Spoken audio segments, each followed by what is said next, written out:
Hi guys, Brent Povis here. Thanks so much for supporting Morels Foray. I hope you love the expansion. I think it's going to add some new tactical blend to your walks in the woods. And what you'll see following is basically a video version of the rulebook, at least for the cards. I'm going to go through the cards in the order of the rulebook. I'm using a new video editing software that's well, I don't have much hair to pull out, but if I did, I would. So it's not going to be marked or anything fancy like that. I'll just put timestamps down below in the comments so you can jump ahead to whatever card you're interested in if you're not going to watch them all. And then the videos for 3 and 4 player play, which I am going to make, I'll post those probably in about 2 weeks' time. With the extensive graphic examples in the book on those, I'm hoping that the rulebook will suffice for now. Really, I hope it suffices for the cards too, but it's nice to have the video if you prefer to learn in that way. So I hope you enjoy it. Feel free to reach out at boardgamegeek.com or shoot me an email if you want to say hi or if you have any questions. Take care, guys, and happy foraging. Rainstorm. Rainstorm plays immediately without entering your hand. So let's say here that I decide to take it from the 2 free cards at my feet. It's going to come right over to the discard. Then we're going to clean up as though my turn is over, but we will not decay a card. So what we're going to do is just get this forest back to good. Now with the Rainstorm, we're going to produce this temporary rainforest down here. And you can decide if you want to deal from the back or the front.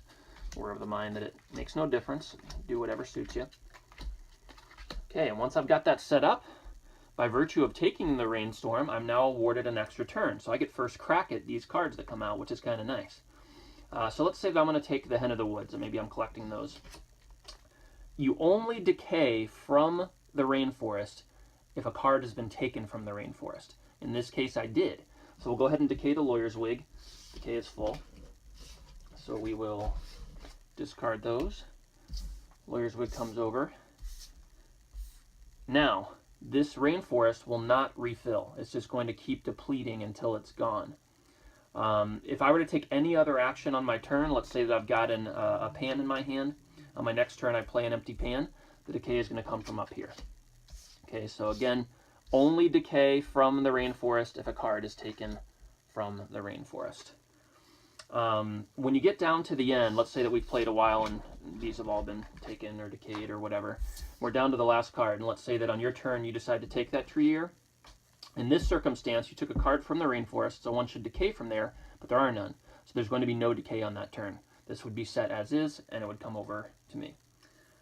I think that's it for the Rainstorm. I did make what I believe is my first error in the rule book in 3 games, so I apologize for that. In the 3-player note, it says you do not get a bonus action after the cleanup phase between taking the rainforest and beginning your extra turn. It should say the Rainstorm.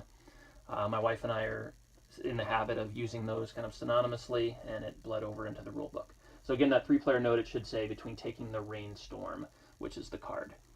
Okay, that's the Rainstorm.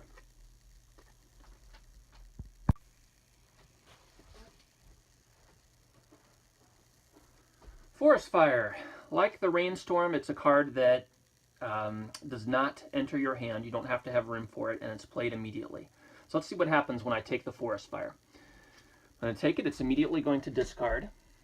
It's going to burn up the decay and the first 4 cards remaining in the forest. So all of these are going to disappear from the game.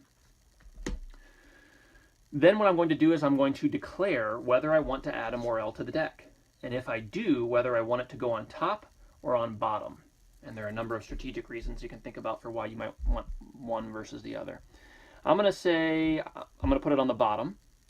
And what we'll then do is we'll reset the forest. There's no decay on this particular turn after we burned it up.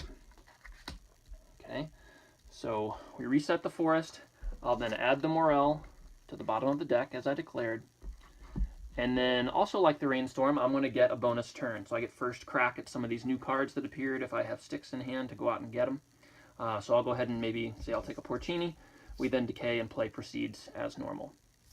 Now I'm going to rewind that just a little bit to see what would happen if we had a forest here, and let's say that I take the honey fungus. The Forest Fire tries to decay. It can't. The rule is if it tries to go to decay, it burns up whatever is in the decay, and then we reset the forest without a decay for that next turn. All right, that's Forest Fire.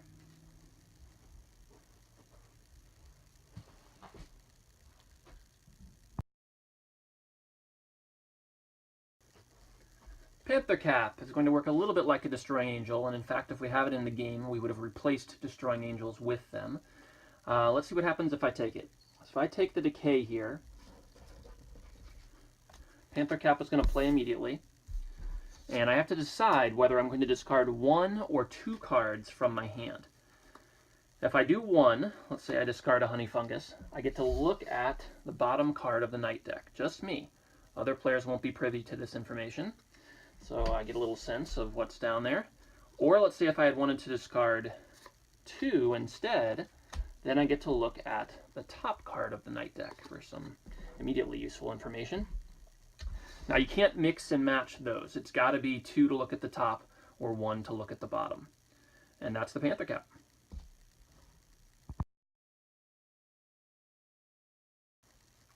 Farm Girl is one of the many cards in Morels Foray where you have the decision of whether to use it immediately when you pick it up or to bring it into your hand and decide an opportune moment to play it later.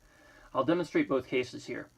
So if I take the Farm Girl here from the forest, now would actually be a pretty good time to use it right away because she can take all the Honey Fungus or all the Lawyer's Wig from what's on the table, the forest and the Decay. So in this case, I would take all 3 Lawyer's Wigs. They would come down here and actually live on her in my play area, which is nice. They don't even count against my hand size. And I'll be able to use those later as though they're in my hand, even though they don't count towards my hand limit. We would then decay and reset as normal. Now, let's take a look instead at what would happen if I chose to take her in hand. Now she is counting against my hand limit. She's in my hand, but I'm waiting for a good time to use it later. Maybe I already had 3 Honey Fungus and I've got a cider and I'm waiting. Oh wow, that's perfect. I didn't even set that up to be that way. So now you go, I go, it's back to me. I'm going to go ahead and play my Farm Girl. Say, okay, I'm playing this. I'm going to take both of these Honey Fungi. They're going to come down here and live on here with her. Note that I do not add the ones from my hand. It's only the ones that she collects that live on her. And then we'll decay and proceed as normal. That's how the Farm Girl works. The Chef, I can decide whether I want to use her right away or take her in hand and wait to play her until later. We'll do both cases. So let's say here that I take her from the forest and my hand is actually capped. So this is perfect. I'm going to use her right away. She doesn't count against my hand limit if I use her right away. And I can play mushrooms that are up to 4. I can cook them if they have the same cooking value. So here, Fairy Ring, Hen of the Woods, Porcini, they're all cooking value 3. I'm going to do the max with 4 of them, and I'm going to play a butter with them. And that's how she would work if I took her from the forest. Now, if I took her in hand and wanted to play her later, we would just go ahead and reset the forest, clean up. And then on a future turn, I go ahead and play her just like I did earlier, or maybe even I just want to play her down as an empty pan. Her rules will still apply. She can still cook a mix of mushrooms like that. But I can actually play her down as an empty pan later on. That's one of the options, or I could have played the cook with her as a future turn. That's how the Chef works. Notice that, or note that in the rules you have to cook at least 2 different types of mushrooms. So I couldn't just use her as a normal pan and cook 3 Hen of the Woods. It's got to be a mix of mushrooms with the same cooking value.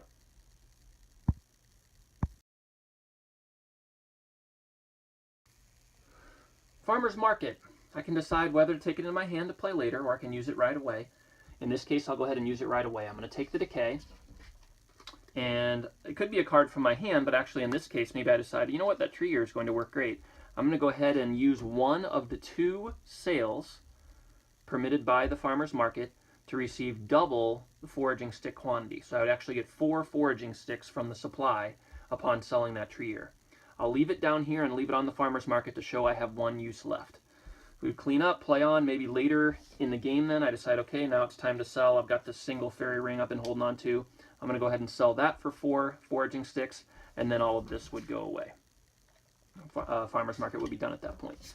Now if I didn't want to use it right away, I could have just gone ahead and taken the Decay, held it, and then used it as for a sale on a future turn. So maybe, you know, later in the game I decide, okay, now I'd like to go ahead and get that Farmer's Market down there and sell the Shiitake for 4 foraging sticks.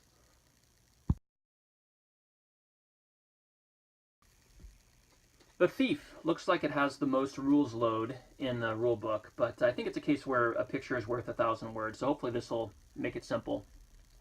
If I take it and play it right away, then I'm able to give up to 3 cards to my opponent. And when I do that, I'm able to steal a cooked mushroom that is equal in cooking value to the number of cards that I gave. So let's say I'm going to go ahead, let's see, my opponent has cooked some porcini. I've got some extra pans and a tree ear there. I'm going to give them to my opponent. They have to have room in their hand to take them. That is one of the rules of the card. And I'm going to steal a cooked mushroom. It goes down to my play area. I don't need a pan for it. It's already cooked, and I'm going to get those 3 points. If instead I decide maybe you don't have anything cooked yet, or I don't have cards I want to give up, or maybe I'm just tactically planning to use it to try to stuff your hand at an inopportune time, maybe I'm going to take the Thief into hand. We go ahead and clean up, and then later in the game, I'm going to give up to 2 cards to do that same type of steal. So maybe you've got some cooked shiitakes down. I am limited to 2 because I took it into hand. I lost the privilege of giving up to 3. So let's say I give a tree ear and a butter there to you, and then I take a cooked shiitake into my play area. And that's the long and short of it for the Thief.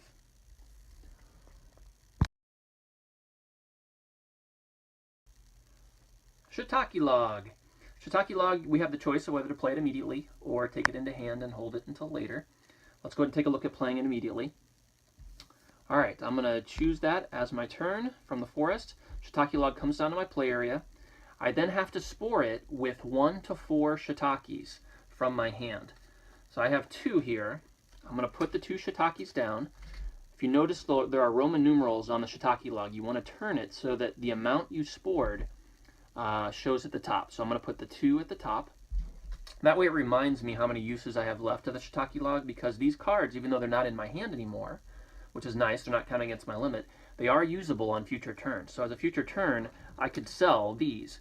The log still has its power because those spores are in there germinating new mycelia. So that's how that works. Now on a future turn, when I cook, let's say that I cook some chanterelles, nice 12-pointer there. I'm going to get to take a shiitake from the supply. You'll note that in your foray game, you got a bunch of shiitake cards that have that little emblem in the corner. And you're going to add it to whatever's left on the log. There might have been none, there might have been some, but when you do that, you're going to rotate it to show 1 fewer numeral. So now it has 1 use left. So on a future turn, let's say that I cook again, we're going to add another shiitake, and that was the last use, so the Shiitake Log goes away, and these cards are still usable at any time as though they're in my hand. If I had decided to take the Shiitake Log into hand and to use it later, it would have worked very similarly. I would have just spored it on a future turn and played it down, but it would not have counted as my turn to do that. So I could have just done that at the beginning and then taken my turn. That's the Shiitake Log. Now we're going to take a look at the cards that you take into your play area, which is nice. They don't count against your hand size, and you're going to play on a future turn. You're not enabled to play any of these on the turn in which you take it. That's going to include the map, the Eccentric, Eureka, and Morchella. So beginning with the map, this card was a lot of fun. I actually, it was a rare instance of me doing some art, if you can call it that. I drew this map inspired by the works of Tolkien, and all the names have specific meaning. Maybe at some point I'll write all those up in case you're interested. But they all are various references, sentimental or allusion to literature, etc. Anyway, let's take a look at how it works. So when I take the map, it's going to go into my play area. We'll then clean up, as usual. Now, on a future turn, let's say that I'm looking at the forest, and I'm thinking, you know what, I've had these 5 lawyer's wigs taking up space in my hand. I've been waiting for a cider to come up. I don't really like any of the options that are at my feet or in the decay. I'm going to go ahead and use this map. It's a one-time use. It's going to go to the discard. And what we're going to do is simply reverse the order of the forest. That's it. I then get to choose with what's out there in the order it's in. I'll take the cider, clean up, and proceed as usual. Map.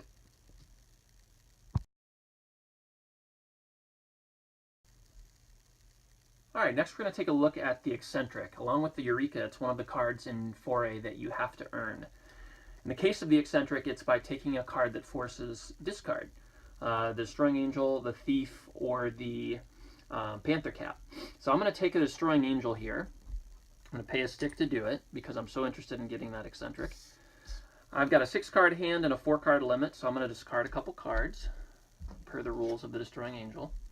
And I am then going to get the Eccentric. It's going to come into my play area so I can use it on a future turn. So we go ahead and clean up. We're over to your turn. All right, let's say for your turn you take the Honey Fungus, this decays. All right, it's back over to me.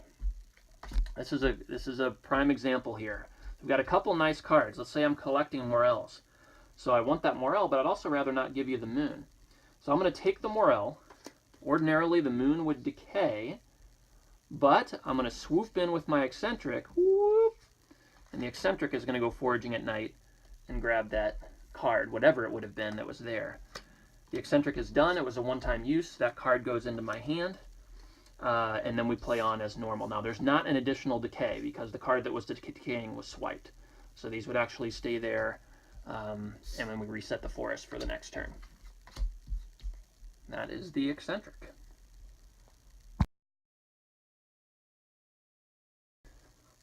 Eureka! Wait a minute. Eureka!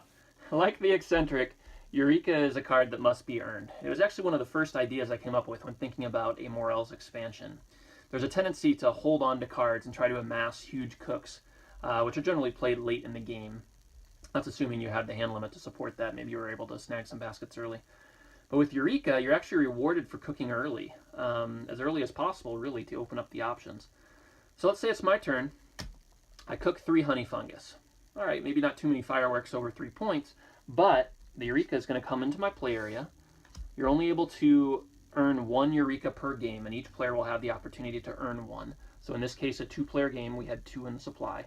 That would be for you, I guess, if you're my opponent, for when you make your first cook. Now, on a future turn, well, let's see, so I went ahead and cooked. Let's go ahead and clean up. Okay, now you take your turn, we clean up again. This is what it looks like. Now, let's say I'm collecting fairy rings, and you've got a few sticks too, so I'm worried about you swiping some of those.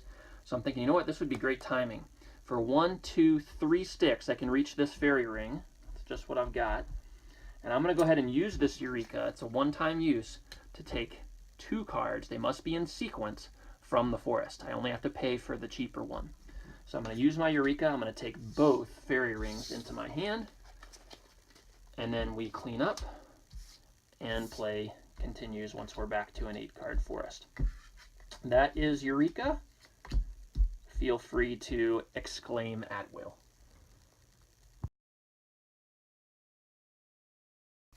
Enter the Dragon. Morchella, which started off as a bit of a jest in the Kickstarter forum, actually ended up turning into a real card, and I'm glad that she did. So you'll see she resembles Smog, but she's interested in all things fungi.